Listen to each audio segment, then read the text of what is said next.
Okay, I'd like to welcome everybody today. And we have people joining us from all around the world. My name is Sharon Fisher, President of Seroptimist International.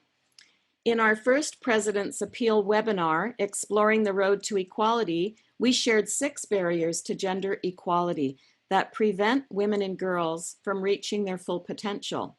And we invited you on our virtual bus to visit and learn and become advocates for those women and girls who are left behind. I'm sharing the presentation today with our President's Appeal coordinators, Ayushi Kundu from the region of India and Olga Sidenko from the Union of Switzerland. They are the coordinators for the President's Appeal and the go-to people to answer your questions. Since we started, we have learned about trafficking. We've had a session on the rights of older women on the road to equality, and today we will hear about the harmful traditional practice of female genital mutilation and how your donations are being used to play a part in the road to eliminating FGM, or as we call it, the cutting of girls.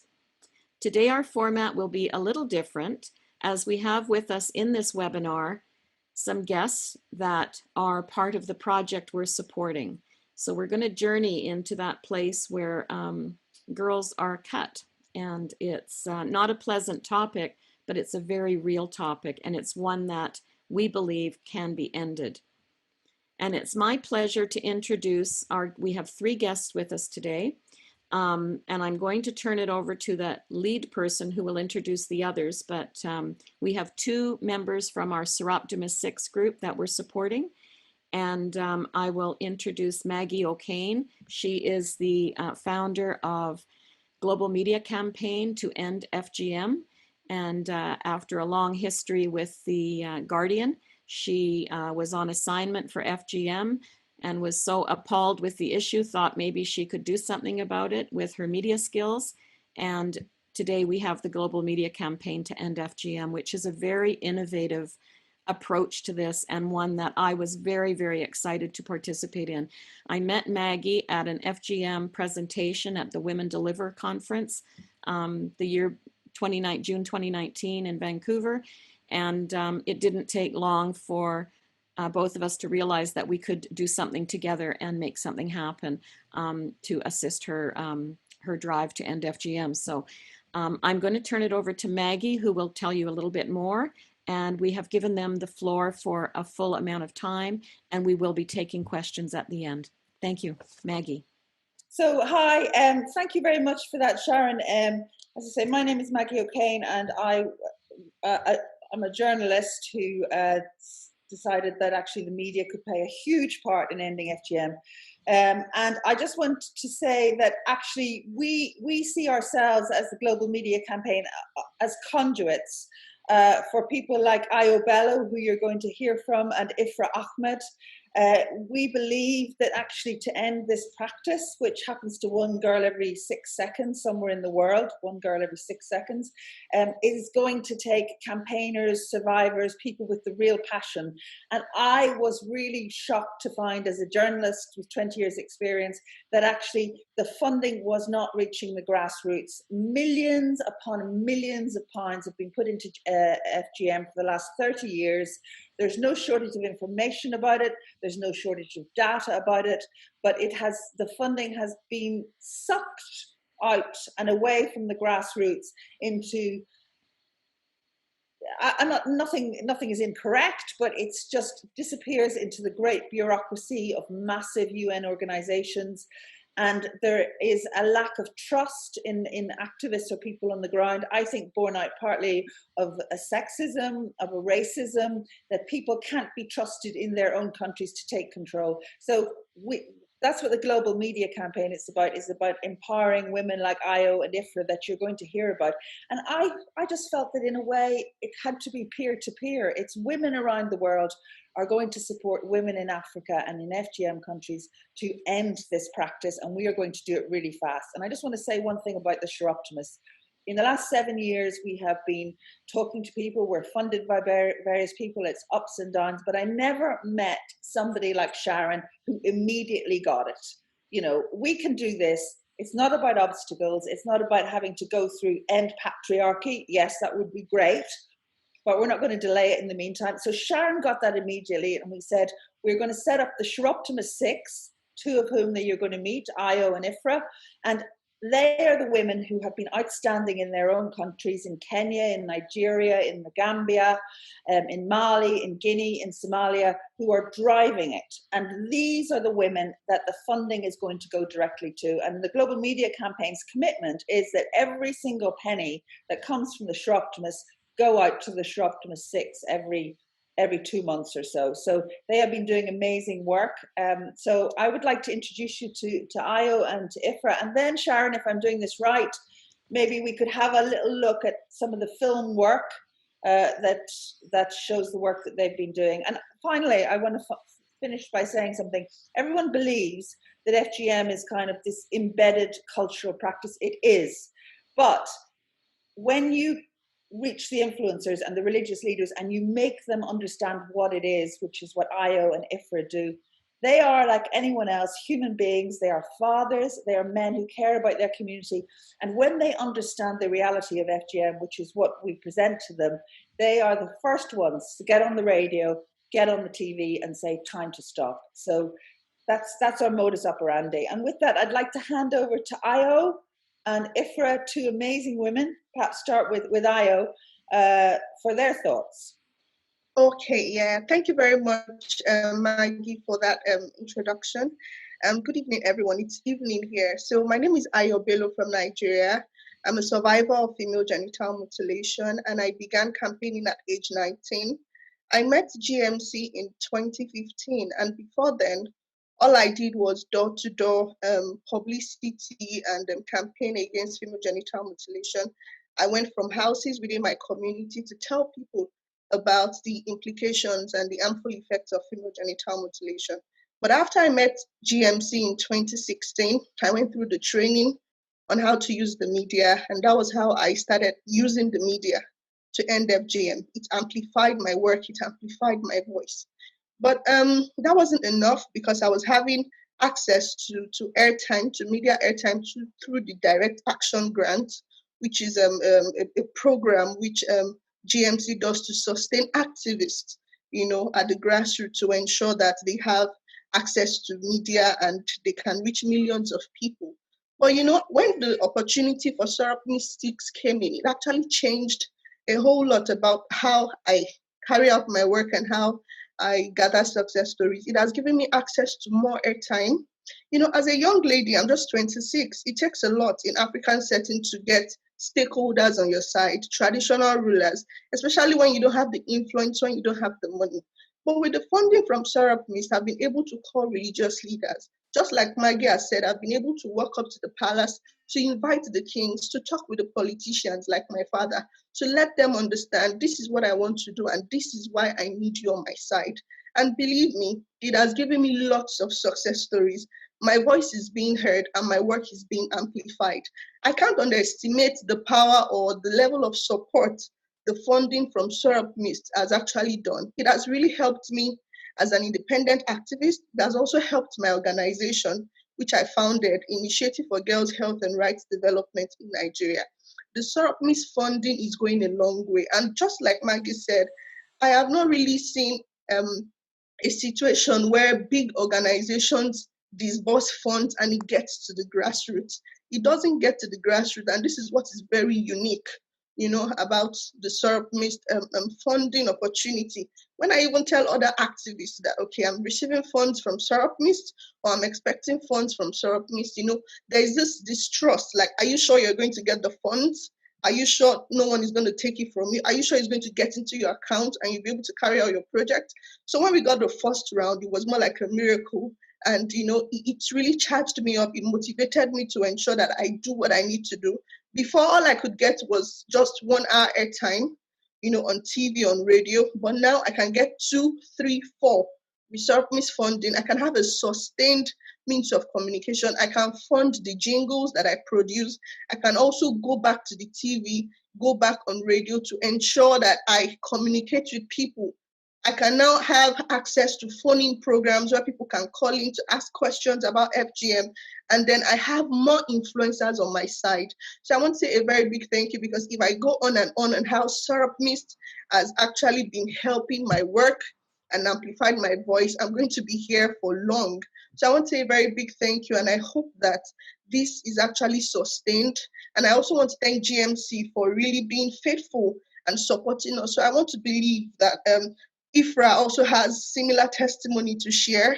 And some of the major things that I have done is I stay in Osun State. Osun State has the highest prevalence of female genital mutilation in Nigeria, according to NDHS Statistics 2013. And with my funding, I've been able to get the king on my side, the influential Yoruba king, that's the Oni of Ife. For the first time, he decided to join our campaign to end FGM, which actually made us gather lots of success stories. If I go on air with the funding I have now, the least amount of persons I can reach is about 10 million people. So I want to say a very big thank you, because my work is being heard, and I believe that together we'll end FGM in this generation. Thank you very much. Ayo, thank you so much. Everything you said, it's really, as you said, is similar to it. Hello, beautiful ladies. Everywhere you are, I say good morning, good afternoon, good evening. I'm in Dublin, speaking to you in Ireland. I have met with some amazing women from your organization in Ireland. I was part of the conference on last Saturday. So I'm IFRA. I'm also part of, subtrustee support from GMC that benefits for Somalia. Somalia is a country where FGM is practiced 98%. And as you know, for COVID actually has affected so much women, girls in Somalia, because FGM became highly practiced, because schools, the Holy Quran, they were all closed. But to say this global media campaign has been so supportive through all your support you give to other organizations, give to them. We managed to raise awareness through the families, because last 3-4 months, young girls has been cut and there was no hospital. So we were raising awareness. And again, last support GMC give to IFRA Foundation in Somalia. We produce videos about drama, and we use the drama to broadcast on national TV and radios. And because this gives opportunity for people to hear more about the story and people to speak out, and also bring on board on journalists to speak out as well. We use Somalian national TV, where we see the political and also parliamentary people. They will watch more, and then we use other private TVs on this, because we want the people to see that FGM, it's really harmful practice and they shouldn't be practiced. So for me, the support I get from GMC, it helps me to do a lot in the grassroots, especially the hard time we're in at the moment with young girls are so much at risk. And maybe you have seen on news and articles about Somalia, and when the cutters, they going door to door and asking family to provide cutting the girls. So and again, we use the radios and TVs to raise awareness, and we reach about 10,000 or more, and we want to prevent young girls to die for bleeding, and we also want to help the FGM to become zero tolerance in Somalia. We have done a lot of work. Without your support on GMC, we wouldn't be having this grant to do any activity, because we believe GMC that the grant they give us, it goes straight to the grassroots organization who are in the country where the reality is happening, where the FGM is practiced, where the young girls are cut. I must say, Maggie, she's a very drive on this, and I see that Maggie, she meet in Sharon and whether it's Vancouver or whether it's somewhere else, but I see Maggie has been pushing and bothering her to bring on board, and I really appreciate that. Surroundings International are on board on this, and Maggie is not alone. And I see that Maggie, how passionate Global Media Campaign is to support a young organization who are the grassroots, who are really benefiting all this support. Because without, I must say, without GMC, believing and trusting and supporting the grassroots organization like us, we wouldn't make it any different. Global Media Campaign are making difference with us to grassroots. And you guys are supporting Global Media Campaign to make it this different. The journey we are together, and we can make a difference for young girls and bring their voices. And we see now how important it is media to end FGM. If I talk about before I made Global Media Campaign, I wasn't been speaking publicly in Somalia on FGM, but today I say that I use the radios, I use TVs, I use religious leaders, and I speak openly. And even with Global Media Campaign, training the media to become activists, it makes a difference. Because I say that now, we didn't end FGM in Somalia, but we made it different in Somalia. When you look at how mothers used to cut their daughters and how now mothers are going to hospital and seeking maybe in a medical way of cutting the young girls, because they have listened to us on the radio, they have seen us on TV, they have seen us on public, they heard the religious leaders. I must say, without Global Media Campaign supporting not only IFRA, but all other activists who are based in other countries in Africa, we wouldn't make it any different. Especially these six activists in grassroots that Sub-Saharan states giving support. Today we can all appreciate, and on behalf of all those other 4 young activists who are based in Africa, I must say that myself and Ayo, I really appreciate what you have done for GMC to make us different in Africa, and we really thank you for all your support. And again, I see that there is a 201 person on this meeting, and whatever you done to Subtermistic or whatever fund you raising, it makes a difference. People like me, people like Ayo speak everything already, and also we're speaking on behalf of those other people who are in Africa and cannot be here. And I must say thank you so much, Maggie, and Global Media Campaign being so dry and strongly believe activists like us to make a difference in a grassroots. Thank you so much. Ifra, thank you for that. Great. I just thought it might be good if it's okay now. So we just did a little short film in the last 6 months over when COVID hit. Everybody was also worried about the increasing levels of FGM because of COVID, because people were cutting their girls so they could be married off because they needed the money, because the girls were stuck at home and they were more vulnerable. And as Ifra said, the cutters were going door to door and cutting girls in batches. So we tried to respond immediately to what was happening with COVID, and we being the activists, GMC is just the conduit to get them the support. And in this case, the Chiroptimists, UNFPA, were the 2 main groups that supported it. So this is a short film about the work that was done, and you can see how really, really practical the activists are in terms of getting the message out.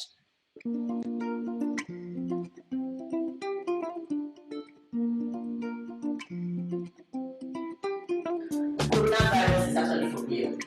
Not just about that child being abused, but that child will also be infected through this process. This corona, not to do for play with at all.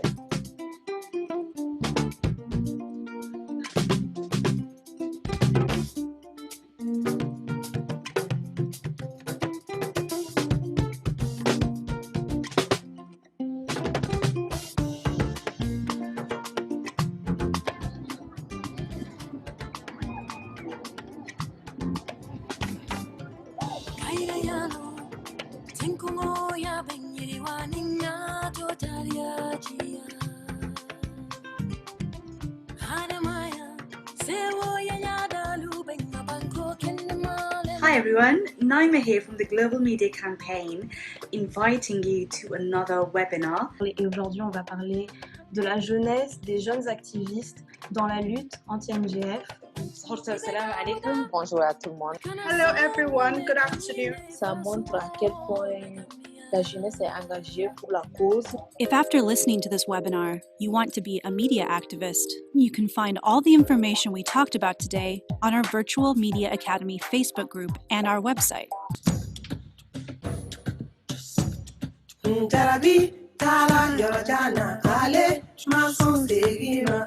If you just tuned in, you're listening to the nation's finest radio station. Today in the studio with me, I have Halima Tusise, and she is working with a campaign to end FGM in the Gambia. Young people have started getting involved in this campaign. I'll give you a small story. I met a little girl. She had just completed her high school. She was there speaking to the old men.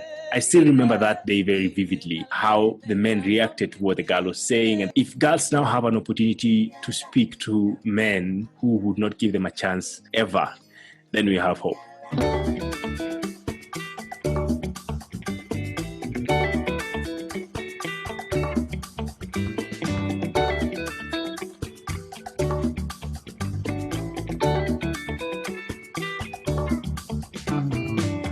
5 steps to becoming a media campaigner. Step 1. Get a smartphone to connect with other activists and set up a WhatsApp group. Étape 5. Dès que le message commence à être diffusé et atteindre la communauté, enregistrez l'activité sur votre téléphone.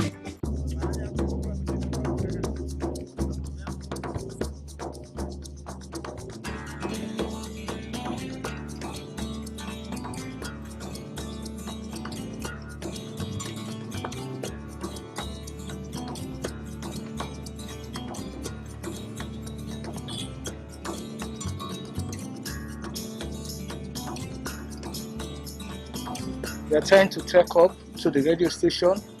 Motivating global media campaign to bring children more as a community. If you look into this FGM, where the people speaking their language. People listen more to radio, and whatever comes out of radio seems to be the fact. Female genital mutilation. When you go to some places, they will tell you they don't practice it, but they still do it. So we want to beg the media people, whatever platform that you are, let's use the platform. Let's keep talking. Over 200 women and girl child have gone through a form of female genital mutilation. Please note that female genital mutilation is a criminal offense in Nigeria, and perpetrators are liable to a term of imprisonment not exceeding 4 years. Stop female genital mutilation now.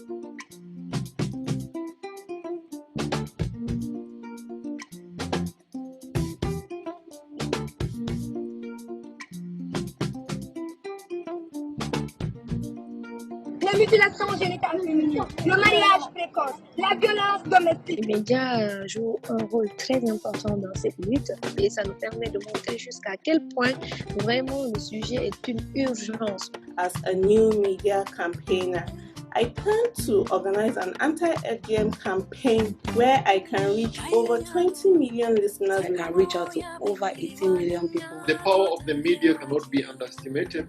Of course, as religious leaders, we have other platforms, like the mosque is one platform, but not everybody will listen to you in the mosque. Female genital mutilation, Islam is against it and it should not be practiced. La confiance que GMC a placée aux gens, c'est inédit. Ils sont motivés, ils ont confiance, donc pour ça, chapeau à GMC.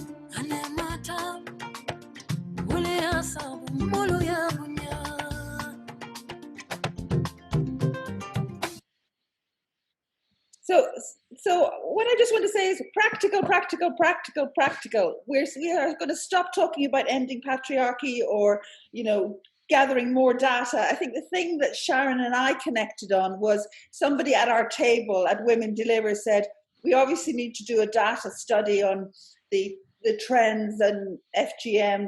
We don't need any more data. 1 girl every 6 seconds, 200 million girls. So that's what I think has been fantastic about the Chiroptimus. It's like, just get the funding out to them. Look what people can do. And so I'd like to hand over maybe to Sharon to moderate the Q&A, because you might know who to bring in. And I think the questions are for IFRA and for IO, because they are, two of over 300 really, really strong, mainly women, who are going to end this by 2030.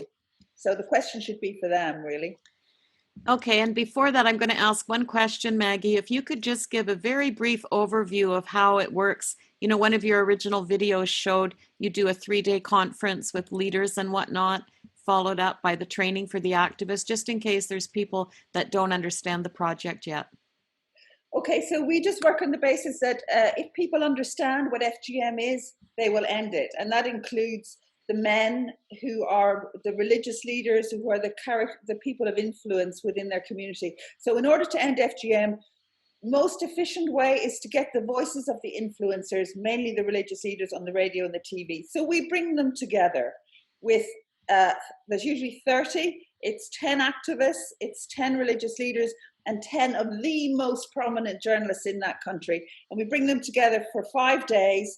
We go through the whole what FGM is and create a kind of a hub of action that will then continue to be self-sustaining. We keep sending the funds. And then every 2 months, the activists drag the religious leaders onto the radio and the TV. They call up the journalists who they've met and saying, okay, we want a slot before the 9 o'clock news. Let's negotiate a basic price. And that way we run a campaign unrelentingly every 2 months in the countries where we've been set up. So the idea is to keep it going. So basically IO did the training. IFRA was already working in Somalia, but it's just bringing the influencers together with the activists and getting them enough funds to get the religious leaders to the radio station, to pay for his taxi fare, to pay for his dinner afterwards. That's all it takes sometimes, once these guys have joined the cause. So we're harnessing the power of men and using the voices of their authority, which carries a lot, to say end FGM, and people listen. They really listen. Thank you. And Ifra, in Vancouver, you told a story about Decca in Somalia, where she bled to death after being cut. And you interviewed her mother, who you asked about her other daughter and what the plans were for her. Just very, very briefly, can you explain the thinking in a mother as to why she would lose one daughter and then continue with the next one? Thank you so much for reminding me that. I must say that I am also one of the girls who have been cut. And I remember when I was in Somalia, and when I went to go and do the story, global media campaign, we were doing media training in Mogadishu.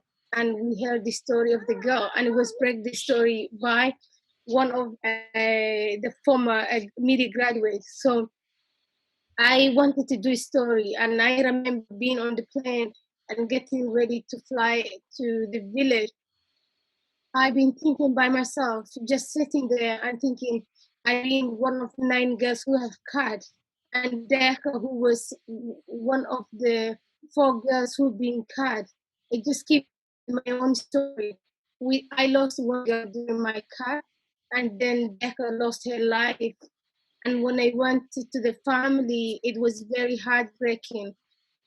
When I was talking to the mother, she said, yes, I will do it again. And then we met her grandfather, who was enormous, and his life lived in the village, did not really understand anything about the concern of female genital mutilation.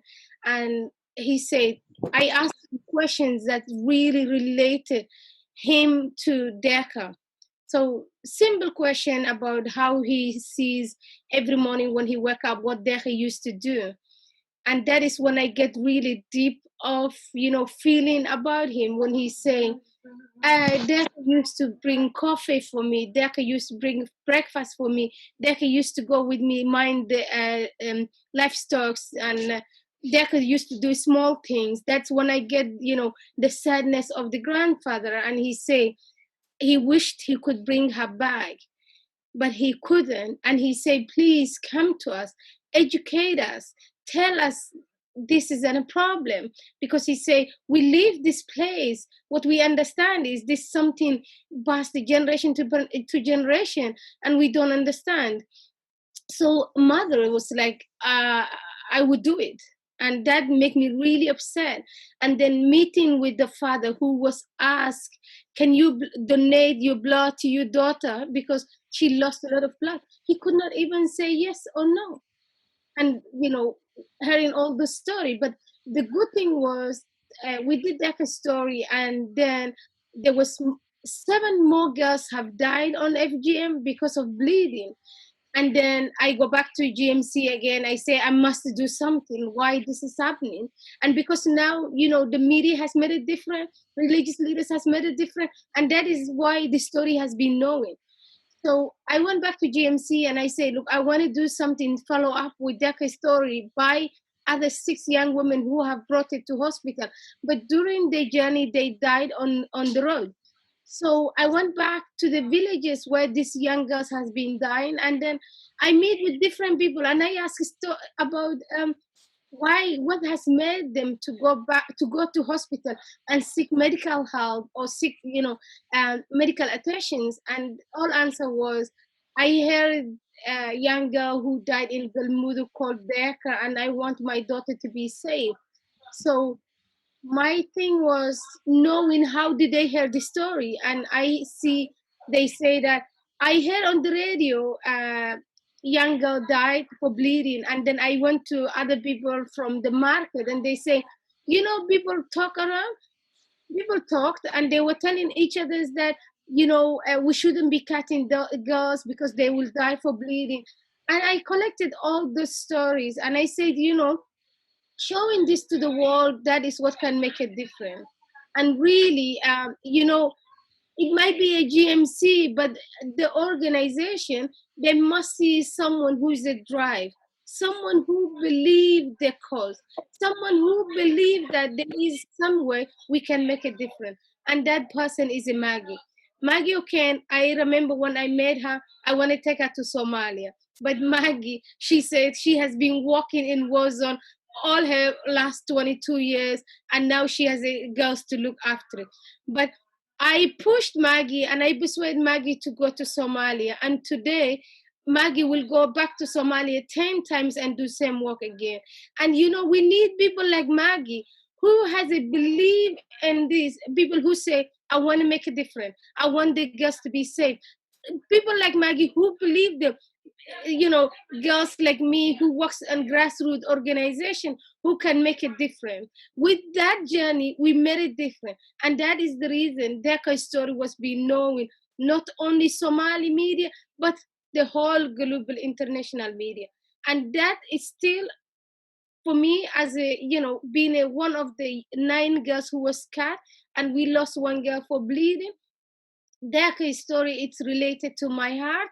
And I say that, I am so happy and also very grateful to GMC that made it for me to go on that journey and follow Deka's story. And, we don't want many girls like Deka to die for bleeding. We want the young girls to be safe. And thank you so much, Sharon, asking me about Deka's story, because it was really something was close to my heart. And without Global Media Campaign, I wouldn't be in Somalia doing all these activities. And I wouldn't make it different if it wasn't Global Media Campaign. I've been an activist, but in way the Global Media Campaign operate is that believing the grassroots organization. And that is what made us different. And that what made us strong. And that what made us to be believing in even ourselves, saying we can make a difference with Global Media Campaign. Global Media Campaign is not just an organization, it's our family. It's part of us, is an entity that believe that we can make a difference. And they believed us to support and say, look, these are the girls we need to make a difference. And thank you so much, Maggie. Thank you.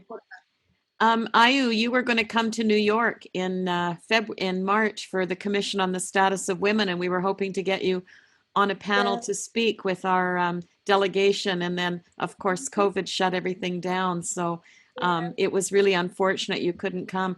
Talk to us about when you approach a religious leader or a political leader. I think they, for the first time, maybe see the reality of what FGM is. Can you talk about that a little bit? And a lot of people will say, well, why do people cut their girls? How did that start? What happened? And so on and so forth.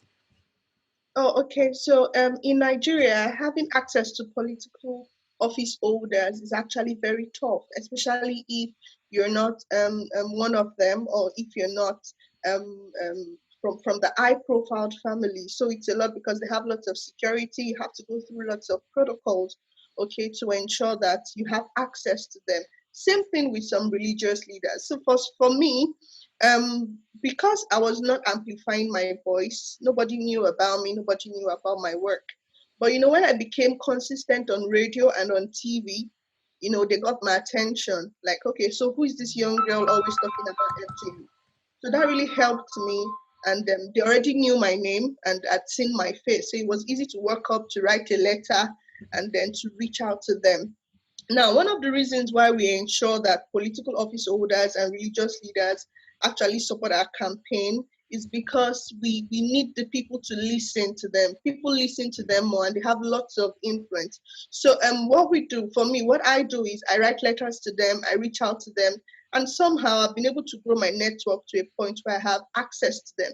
So the thing is, before a young activist can have access to influential people who can support their work, there has to be record of previous works. And that's one thing GMC has been able to build for me. Besides my passion, before I met GMC, all I had was mere passion, going from house to house, telling them FGM, let's stop it, let's swap it for comprehensive sexuality education. Culture is not static, drop your knives. I was just going about, but I felt you're too young.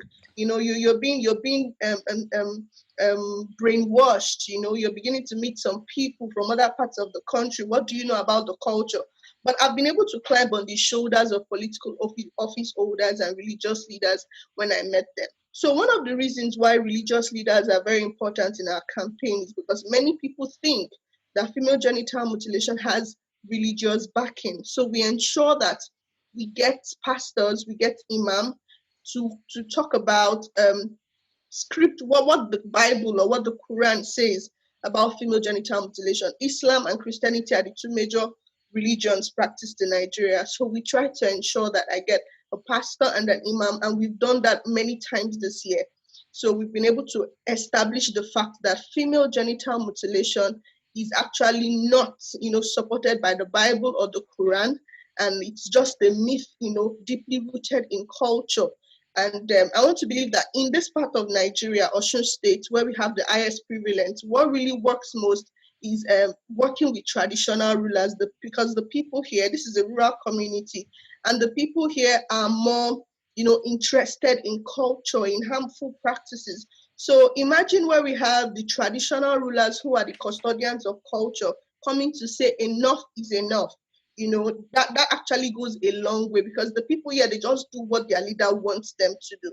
But the challenge now is that people are so used to the practice, and they put lots of pressure on the cutters. We have had meetings, we've had negotiations with the Cutters Association of Nigeria, and they have vowed to drop their knives. But we still have people placing demands on them to tell them, to ask for them to be cut. So that's one of the challenges, but we cannot underestimate the power of traditional rulers and religious leaders in the campaign to end female genital mutilation. And one of the ways we can get to them is to have our own funding. You lose respect when you want to invite maybe a traditional ruler, a political office holder, you want to invite them to talk about FGM, and then you can't even pay for the airtime. They will see you as an opportunist. You can't even maybe arrange for their means of transportation. So once they know that you have funding to do all of that, they understand that you're passionate and you're not just asking them for money or trying to seek their favor. So if they see that you've tidied your end They see that you have been able to pay for airtime. They see that you have been able to put things in order. They have no choice than to follow you. You're not dependent on them. You know, you're negotiating, you're bringing them on board your idea. So it makes more sense. And that's why I'm hopeful that our relationship with Ceramist is sustained so that we can continue to have them on board and our voices will be heard. Thank you. Thank you. And I'm going to ask, I've asked Ayushi and Olga to both provide a question. Ayushi, do you want to go first? Yeah, my question is for Ayo. We finally meet you, Ayo. Good to have you and listen to your story. My question is, since I know that you have undergone cutting yourself, when you started advocating against FGM, did you face any resistance from your own family? And if in case you did, how did you overcome that? How did you win your family onto your side and convince them that FGM is a practice that needs to be ended? Okay, thank you very much, Ayushi, for that question. Yeah, when I started campaigning against female genital mutilation, I experienced lots of backlash and lots of criticism because FGM is seen as a taboo. I mean, how do you come to tell the world that your private part was cut? You know, it's somehow it's shameful to many people. So yes, there were lots of backlash. And my dad, after I explained everything, he told me everything, that okay, it was my grandma when I was young. She was the one who caught me and all of that, because I had to go home to make more findings. I didn't even know I was caught until while during my undergraduate days in the university. And then when I discovered, I began to do my research, and then I went home to ask my parents, so why did you do this? Why did you do that? So they're like, my grandma did it for everybody, and they decided to do it for me, that they don't see any harm.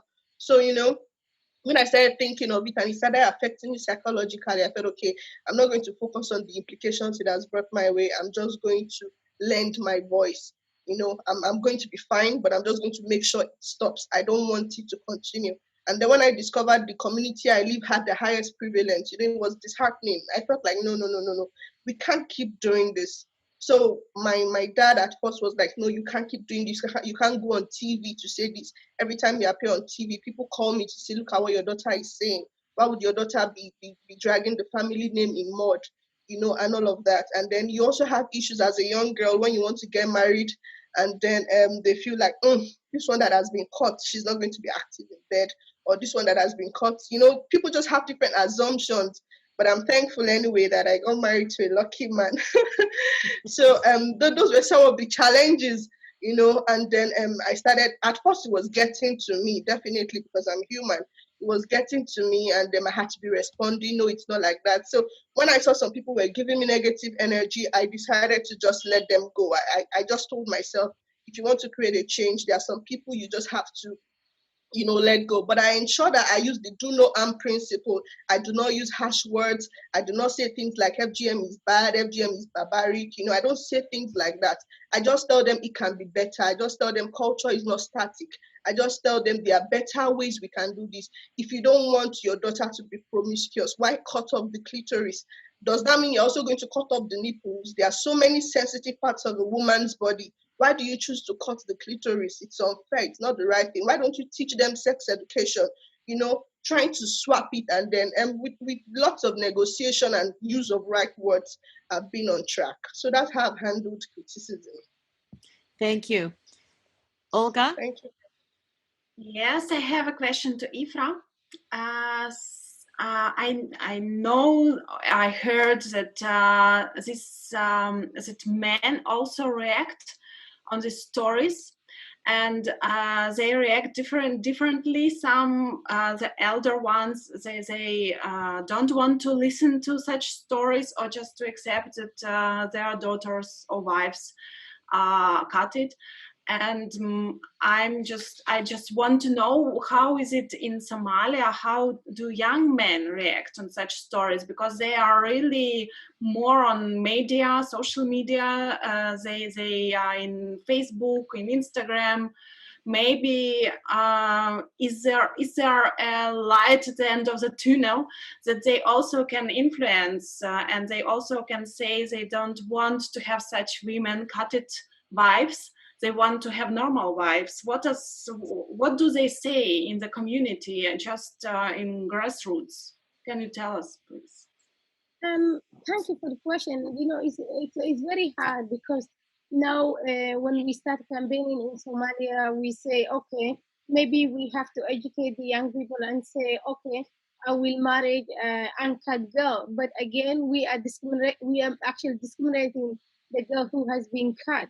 So it's going to be really hard, and we have to think really carefully how we approach on the man to accept the girls who has been not cut. And it's very difficult. But again, young boys, they say, okay, I'm going to marry a young woman who is not cut. And we say, okay, do we really want to in that level to say uncut, marry uncut, or don't marry women who cut? Because what about those women who have already been cut and they want to marry? How would we actually explain on this? So our just aim is to raise awareness and just say, you know what, we manage the solution and bring on board. And that is why we actually train the religious leader and the media. Because, Somali journalists, they would never speak on public on such issue as sexual offense or female genital mutilation. But now, if you look at, you will see a lot of young men who are publicly speaking on FGM, and if they see stories, they publish it and they share on social media, and they come on Twitter or Facebook and then make an argument. So that level is good, because now we see the positive of men being part of the solution. But it's really hard to say. Can we say women who cut and not cut? But we just. The good thing is that at least the journalists, they've been trained and they become now the voice. And we have some young men who are the media activists as well. For example, if we want to do something in IDBs, or if we want to do something in FGM within the community, those boys, they are not ashamed and they're not afraid to do it, because before they would say, oh, it's very shameful to go and speak women private area, but now it's not that case. It's like, how can I make it different? How the journalists can be part of this, and they do it, which is really good news that the men are part of it. Yeah. I hope that answers the question. Yeah, thank you. It's really great to hear that they are part of these and they can influence also. Which is great. Yeah, and I know there's a lot of questions in chat. Claire, are there any sort of themes in the questions that you can see? There's a lot of questions. Most of them are just asking about what we can do, what would happen to the doctors, kind of just like questions about that. And then also questions about how we can help, and questions about the video, but I believe someone in the chat sent the link to the video. But one of the questions was asking if the video could be on the SI website. But I can go through the questions now, if we're ready for that. Yeah. Okay. So firstly, the questions that were sent over email. The first one is, I would love to hear from women who have been cut if our health systems are adequately responding to their needs during all stages of their life. If not, what has to change or to be improved? Maggie, do you want to take a shot at that one? Yeah, I mean, I suppose that one of the reasons why the Global Media Campaign got involved in this is that there are so many challenges if you're in Somalia or Kenya or Nigeria or Mali, in terms of collapsing health systems, COVID, poverty, climate change. Where we were in Ethiopia, the place is being devastated by another drought. So if we are going to wait for the structures within society to come around and protect women, then we will be here till the end of the planet. So what we're saying is, there is an emergency now, which is a woman being mutilated every 6 seconds. And there's a simpler way to help end this, as Ayo spoke to. I mean, we just launched a media campaign in Mali, which has 94% prevalence of the worst form of FGM, which is the removal of the clitoris, the external labia, and the sewing up of the vagina, often without any anesthetic, and often using thorns. Now, that is happening every 6 seconds. But we can get on Mali national TV with a religious leader with a 1 minute slot saying, you got to stop this. It's not a religious requirement. It's not required, which is why most people are doing it in Mali, for $300 for 30 nights, because the activists have gone to the people who run the TV stations and have shown them the videos, have talked to them and saying, guys, we got to stop this and we got to take responsibility for it. And the men are responding. So yes, it would be great to get the health systems going. It would be great to try and, you know, help girls to go through medical reconstruction, but we have to stop it. And it's pretty straightforward. You get the influencers on the TV and radio, and that doesn't cost a lot of money. So it's empowering IO to be able to say to the religious leader in IO state, who's a really important man, I will pay for your taxi and we will have dinner afterwards if you could just come onto the TV for 5 minutes. It's that straightforward. The next question is, in 2014, during the Ebola virus epidemic, workshops were organized all over Sierra Leone to facilitate intergenerational conversations on using Ebola emergency to rethink FGM, with funding provided by SI clubs from the Camino Real region, directly to local activists who organized communities and educated women cutters together with religious and traditional leaders. How has COVID impacted FGM education at the local level? Well, just in Sierra Leone, we're very familiar with that because we work in Sierra Leone. There was a big move during Ebola to stop the cutting. The problem was that people were told to stop cutting because of Ebola. And then when Ebola finished, it came back with a passion and there was mass cutting because there had been 2 years of no cutting. So the thing was that the drivers hadn't been changed. The traditional leaders, the paramount chiefs in Sierra Leone hadn't gone onto the radio and said, it's time to stop cutting.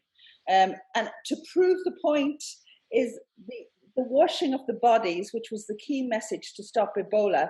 The World Health Organization had been trying for nearly 18 months to persuade people to stop washing the bodies of their dead when they arrived in white suits and visors, and the community pushed back against the World Health Organization and these people coming in full suits.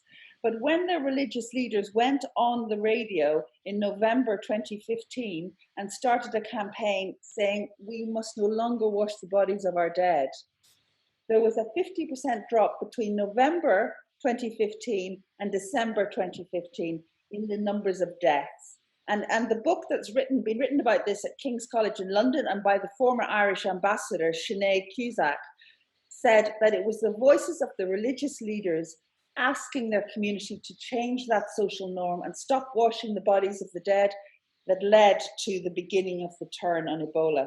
So I think that's evidence of how, if you want to change a community, it's people within the community you must listen to. I must be quiet now. It's just, I know Sierra Leone.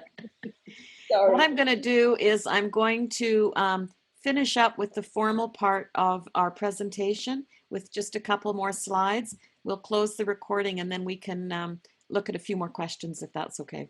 So your donations to the President's Appeal, the purpose of this was to give you an education on what the project of the Seroptimus 6 is and encourage you to donate. We have a lot of questions because this President's Appeal has a lot of education in it. And it's true. We wanted our members to understand these issues so they can talk about them locally. And so when you donate to the appeal, it's two projects like this that reach these girls at the grassroots that we're striving for. So yes, there is a financial ask in it, and we hope you will consider donating. A lot of clubs do their donations for December 10th for the Human Rights Day. And we welcome your donations. We know the donations will be down a little bit this year because of COVID, because clubs aren't as active fundraising. But we do hope to fund these activists throughout the 2 years of the campaign. And so we would appreciate any donations. And if you just go to the Seroptimist International website, there's a link to each federation. You donate through your federation, and 100% of that money comes to SI. And then, as you heard Maggie say, 100% of what we give goes right to the grassroots for these initiatives. So, and the next webinar will be on November 5th. We're going to look at the times a little bit. I suspect we're going to stay with the same range of times, but we're going to look at domestic violence. We've got some interesting speakers to bring to you. And the one following that will be on November 19th. And it will have a completely different twist in the fact that we're going to hear from each federation on some of their projects that fit the Road to Equality theme. That's it. So thank you very much for coming. Thank you to Ayo, Ifra, and Maggie. And don't leave yet. We'll have a couple more questions, but I think we'll close now because some people like to stay within the 1 hour and we like to accommodate them. So thank you very much.